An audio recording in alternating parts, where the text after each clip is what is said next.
গত কিছুদিন আগে ময়মনসিংহে অনুষ্ঠিত সিরাতুন্নবী সাল্লাল্লাহু আলাইহি সাল্লাম সম্মেলনে মহিউসুন্নাহ আল্লামা মাহমুদুল হাসান কর্তৃক আল্লামা মামুনুল হককে থাপ্পড় দেওয়ার ঘটনায় সারা দেশে তোলপাড় সৃষ্টি হয়।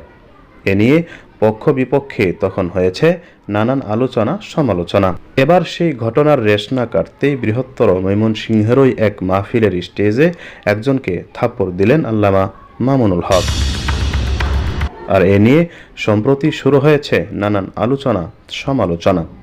তবে কেন থাপ্পড় দিয়েছেন মামুনুল হক, এ ব্যাপারে প্রত্যক্ষদর্শীরা দুটি কারণ উল্লেখ করেছেন। নাম্বার 1, মাহফিলটি মূলত ছিল নেত্রকোনা জেলার সুসং দুর্গাপুর থানার জানজাইর বড় মাদ্রাসার, যেই মাদ্রাসার মুহতামিম হলেন প্রখ্যাত আলেম শায়েখ জিয়াউদ্দিন আহমেদ।